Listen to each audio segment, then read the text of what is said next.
it's just so much easier. Like things are going to come up. You have to be on the same page. And from your client's perspective, like you want all your advisors friends, right? How many times, like if whoever's listening or watching, like think about you have your lawyer, your accountant, and your insurance person and financial advisor, right? Have they ever been in the same room together?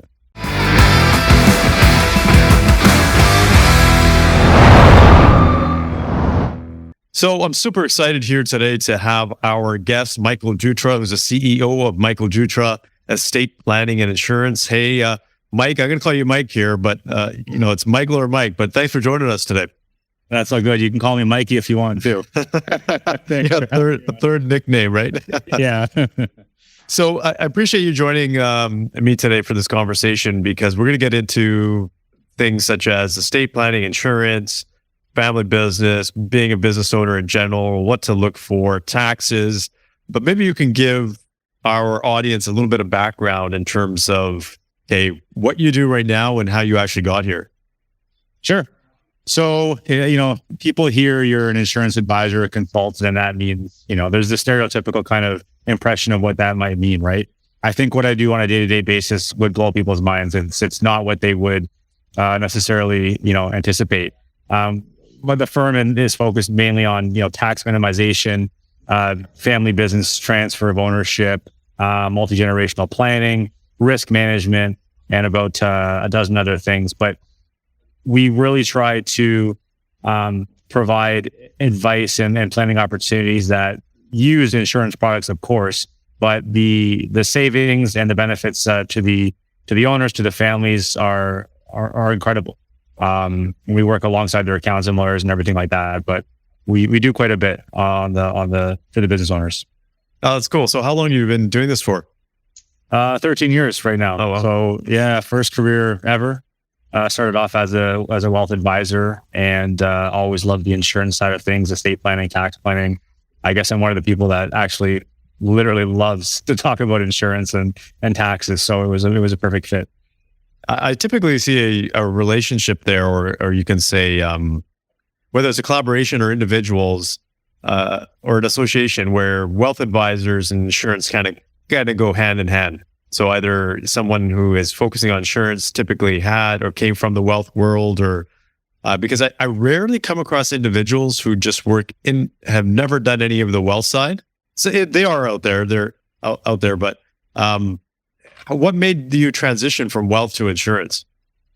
I'm really grateful I had the wealth and financial advising experience. So I built retirement plans and looked at everything from a very high level. So I'm very grateful I had that experience, because it helps me implement the insurance with the mindset of kind of an overall planner. What made me kind of like the insurance side, it's fun to work on a super complex case and working with the lawyers and the accountants and implementing some pretty effective and creative strategies using insurance. It just resonated with me. I'm a helper by nature, and I literally believe in what I do. So as a career to help people using this, it was a really good fit. Interesting. And so where again are your offices? Because I know you're across the country in Canada. So what provinces do you specifically focus on? So head office is in Oakville. We're also located in Alberta and British Columbia. Within Ontario, I mean, all Ontario, but GTA, I'm on the road all the time, but pretty much Ontario, Alberta, and British Columbia. Is that basically because of specific licensing differences between the provinces? Yep, exactly that. So I have clientele out west as well, and you just got to get licensed to operate there. I always found that interesting. Why is it different for every province, the licensing? It's I'm not exactly sure. Depending on your tenure and years of experience, sometimes it's a little easier to get licenses in additional provinces. So it's really applications and some money. Interesting. So let's jump into this. So I appreciate your background here. So you have the wealth of and the experience to be able to talk about this. So if we take a look at it, it's not just insurance. Why do people need to talk to an expert in the insurance world, let's say? It's a huge slice of the pie. And it's just as needed as a really good accountant, a really good lawyer, a really good business evaluator, a really good business consultant. It's part of the process. It's funny because the amount of taxes I've saved my clients is in the millions. Like literally, it's such a significant benefit for the files I work on that if I renamed a product and called it like a corporate tax efficient investment or an estate insurance, let's say, more people would tend to probably buy it, or if the accountant sold it or the lawyer sold it. So it's really, the education curve is high. You have to really inform the client and the prospect of what this does and how beneficial it really is. Mm-hmm. But it's absolutely crucial. I mean, how many insurances do we have? We have house and car and insurance for a cell phone. It's funny because life insurance sometimes is the last insurance people want to get. But it's a misunderstanding because most people think you have to die for someone to benefit. There are massive living benefits with these policies. And if we called it living insurance instead of life insurance, I'm sure that would maybe change the mindset of people looking at these products. Okay, well, maybe we could split that up into two, because I think that's important. There's, benefits, obviously, when you kick the bucket, we can talk about that as well. But what are some of the living benefits as you talked about?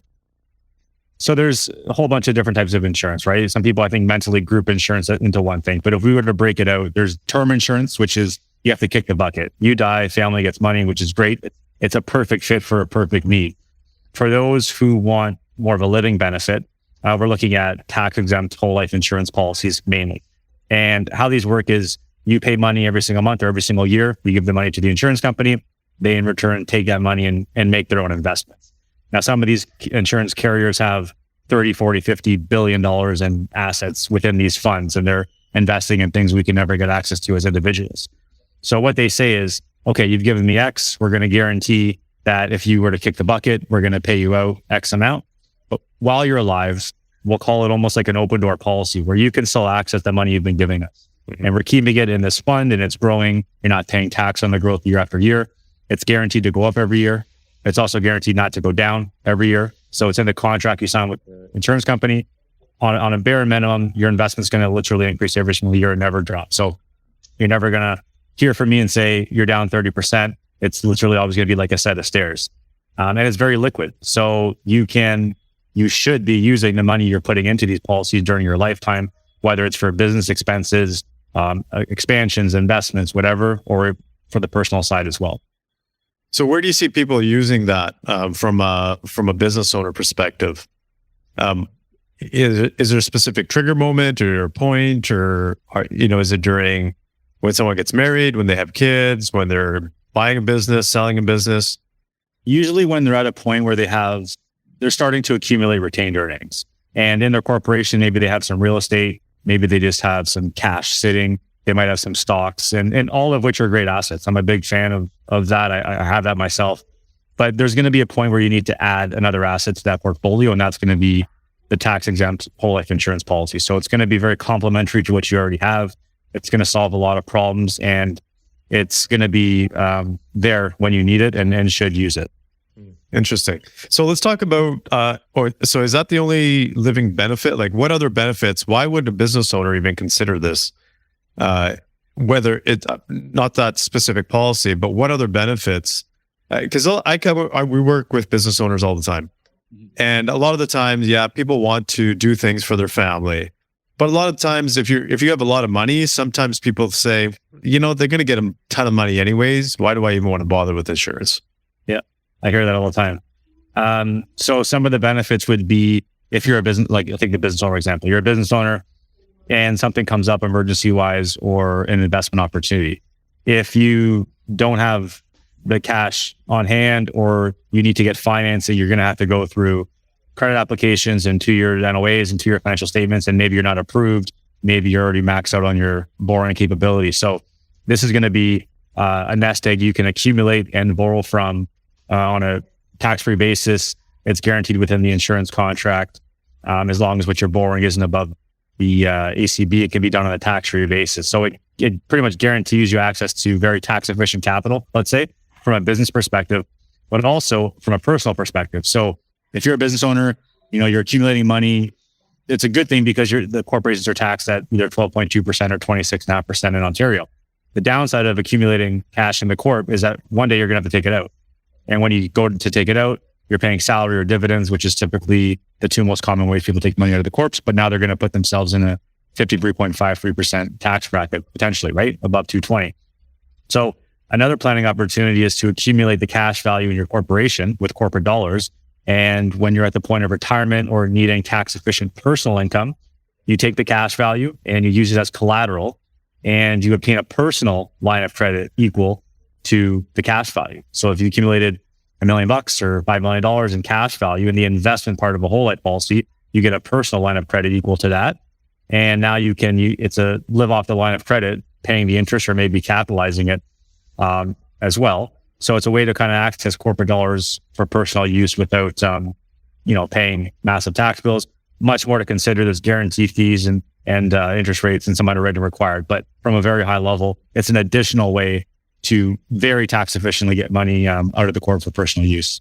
Got it. So when it comes to the insurance world and specifically for business owners, do you see, I'm assuming that you see a big difference between someone who doesn't own a business versus someone who does?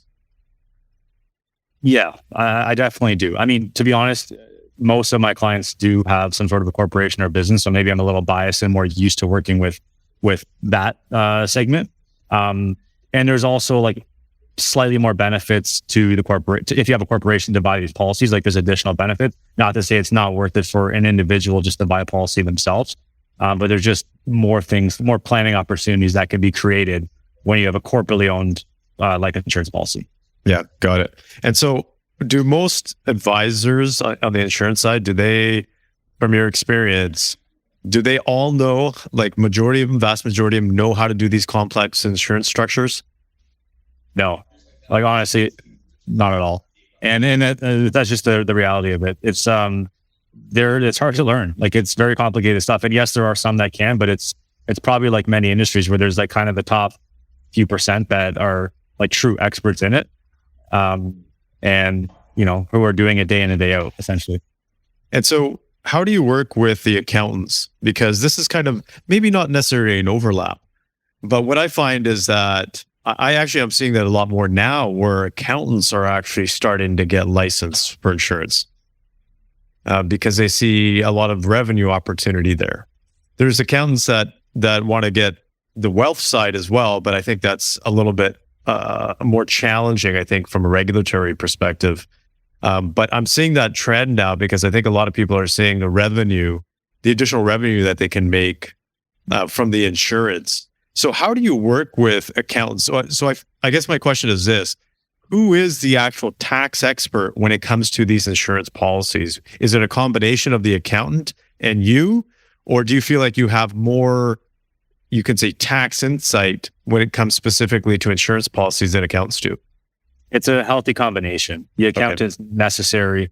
They know things that you don't know. So you really have to work with them to make sure the ownership is correct. The future plan's correct. Like they're crucial. You have to meet them and the lawyer as well. But I wouldn't say either one's more important or more knowledgeable necessarily on the tax side. We just look at it from two different lenses. But from the client's perspective, like you need both of us working for you. Yeah, interesting. So how often do you find yourself actually working with the accountant versus not working with the accountant? I try to make it almost mandatory for some clients to have a meeting with or speak with. It's just so much easier. Like things are going to come up. You have to be on the same page. And from your client's perspective, like you want all your advisors friends, right?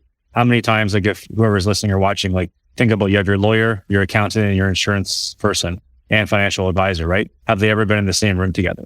Probably not, but they're so important, but they're like siloed, right? So it's crazy. They're not talking. Sometimes they're even competing, right? Mm-hmm. So which makes it even worse. So you got to get your whole team, like they're your team, right? They got to be on the same page. Yeah, that's interesting because we have clients, and this is one of the things that we do. We tend to be the quarterback in a lot of these types of conversations, especially through the transition process of a business, whether they're getting ready to sell or pass it down to the next generation. Or even if they're trying to scale their business, we always advocate and get the people in the room, the lawyer, the accountant, insurance professional. Sometimes there's a banker involved. We get the right people in the room because it is so important. Sometimes people think, yeah, you know what, we can have these conversations outside, which can happen. And I think it works functionally, but it doesn't work as strategic if you don't have everybody in the room together, because then you can actually have proper discussions, and you can have proper, you can say, challenge each other a little bit. I just had this with a client recently where he came to us and we just started working with him. And his challenge was every time he would go in, he would have his financial advisor and his insurance and sometimes even the lawyer there talking about he's ready to exit his business, but he wouldn't get the right answers.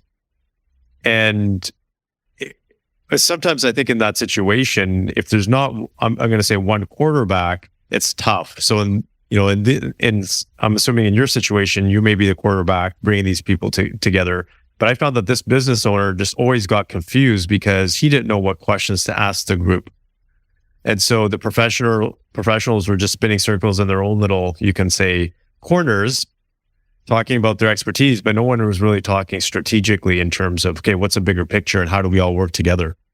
Right. Yeah. Broken telephone's a really poor strategy for the client to regurgitate what you've said to the account and then try and, talk to the lawyer. It just doesn't work. I would encourage everyone just to try it once. Get everyone on a Zoom or in the same room at the same time, and you'll see kind of the magic happen, and you'll never not do it that way again. Mm-hmm. Interesting. So let's talk about on the transition side. So someone is looking to transition, because we do a lot of family business work. Someone is trying to transition their business to the next generation.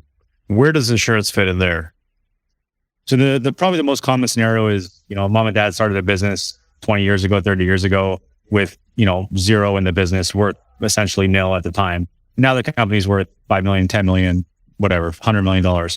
And they're looking to transition to the kids. The kids are going to, already in the business, perhaps they're looking to take over, et cetera.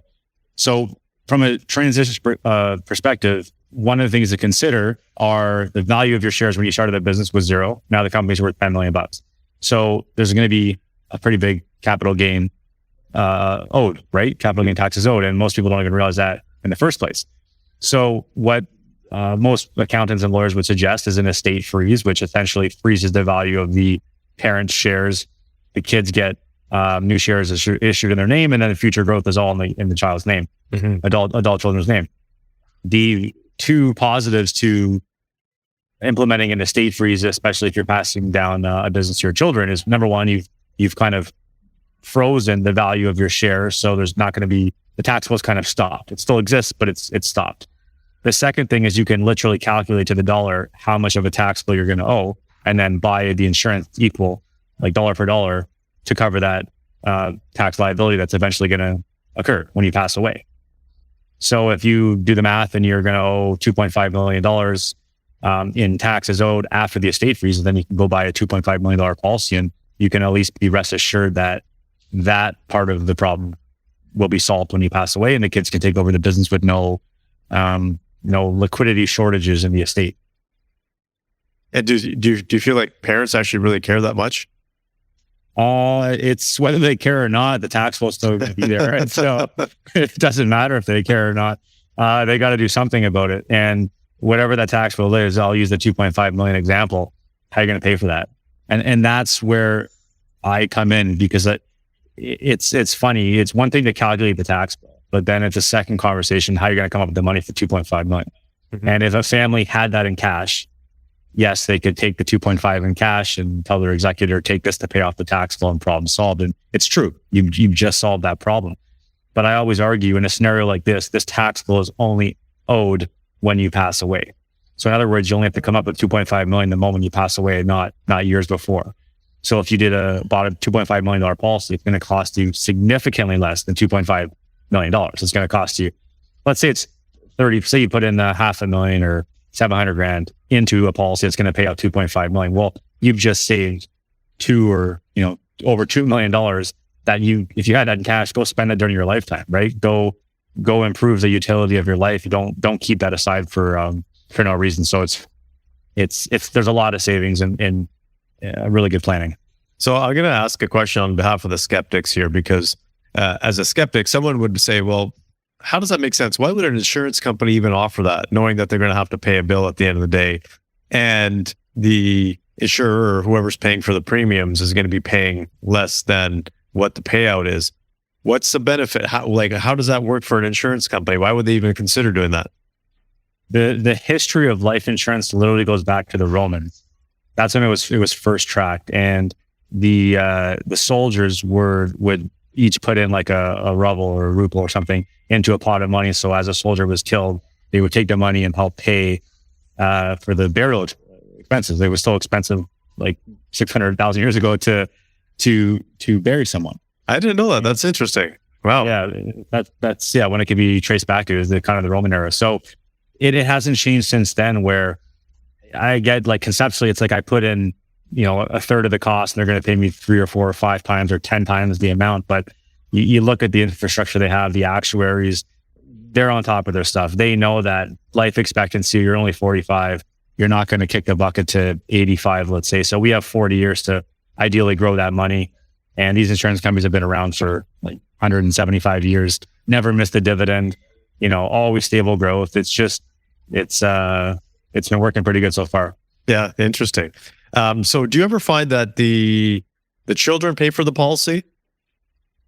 Sometimes. So if the children are, they're adult children, they're in the business, they're active, they know why the insurance is, they're getting it, then yes, they could pay for it, or the company pays for it. But essentially it's part of what the children would have gotten retained earnings, or what the parents would get in retained earnings. The company's typically paying for it. Yeah, interesting. And so what are some of the problems or let's just say mistakes that people make when it comes to insurance? Are there some things that you see, and I don't want to throw anybody under the bus, but let's just say there's a novice insurance person, and they don't fully understand all the, you can say, ways that they can maneuver different insurance instruments. But do you see some common mistakes, whether it's on the insurance advisor side or on the business owner side? For sure. Probably the biggest mistake is the ownership of the policy is incorrect. It's either in the opco, but they're going to sell the company in 2 or 3 years. So now you have a problem of having to take a policy out of the opco when it should have been in the holdco, or there's no trust involved.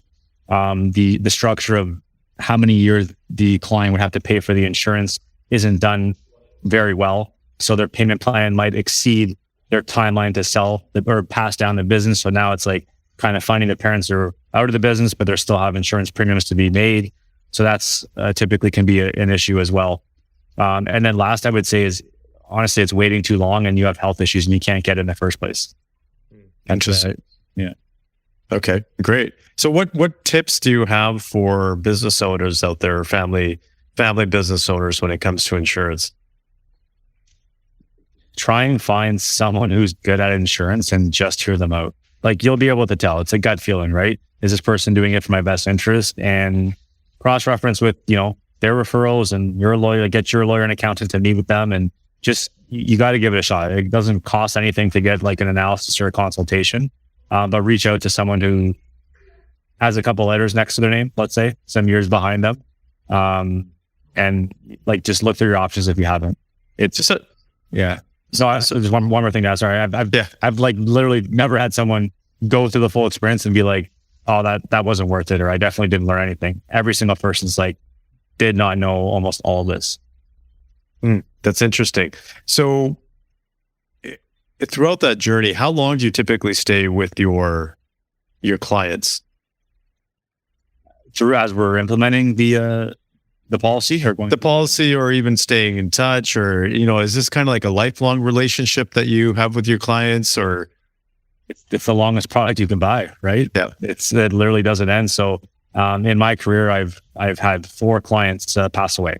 Mm-hmm. And that means 4 times I've got the phone call, 4 times I've gone to the home to sit at the kitchen table with the family and surviving spouse and children, etc., delivered the life insurance check, and really worked through the finances amongst the, with the accountant and lawyer.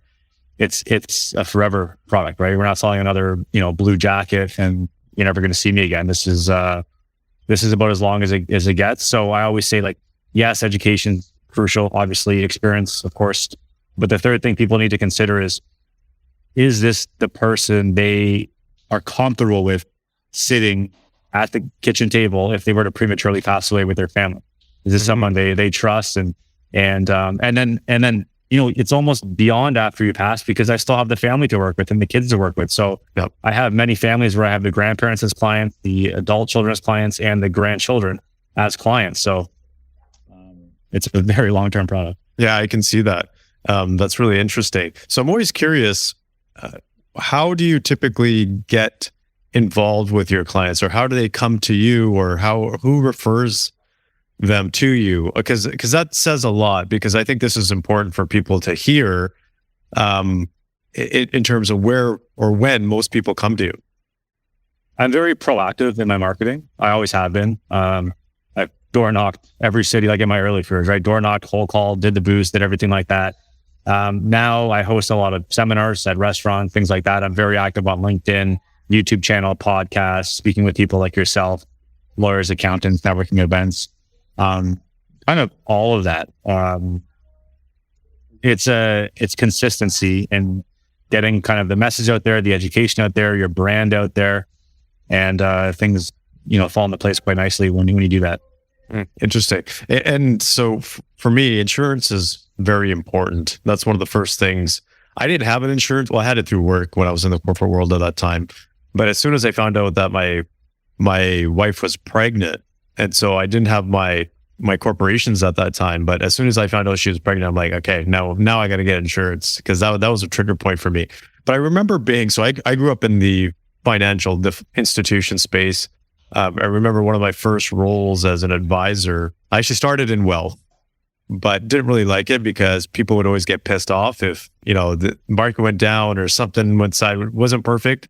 So I kind of flipped over to the other side, which was more of the lending side, because now people are actually coming to you and saying, please give me money, versus why did you screw? I'm giving you money. You better treat me well.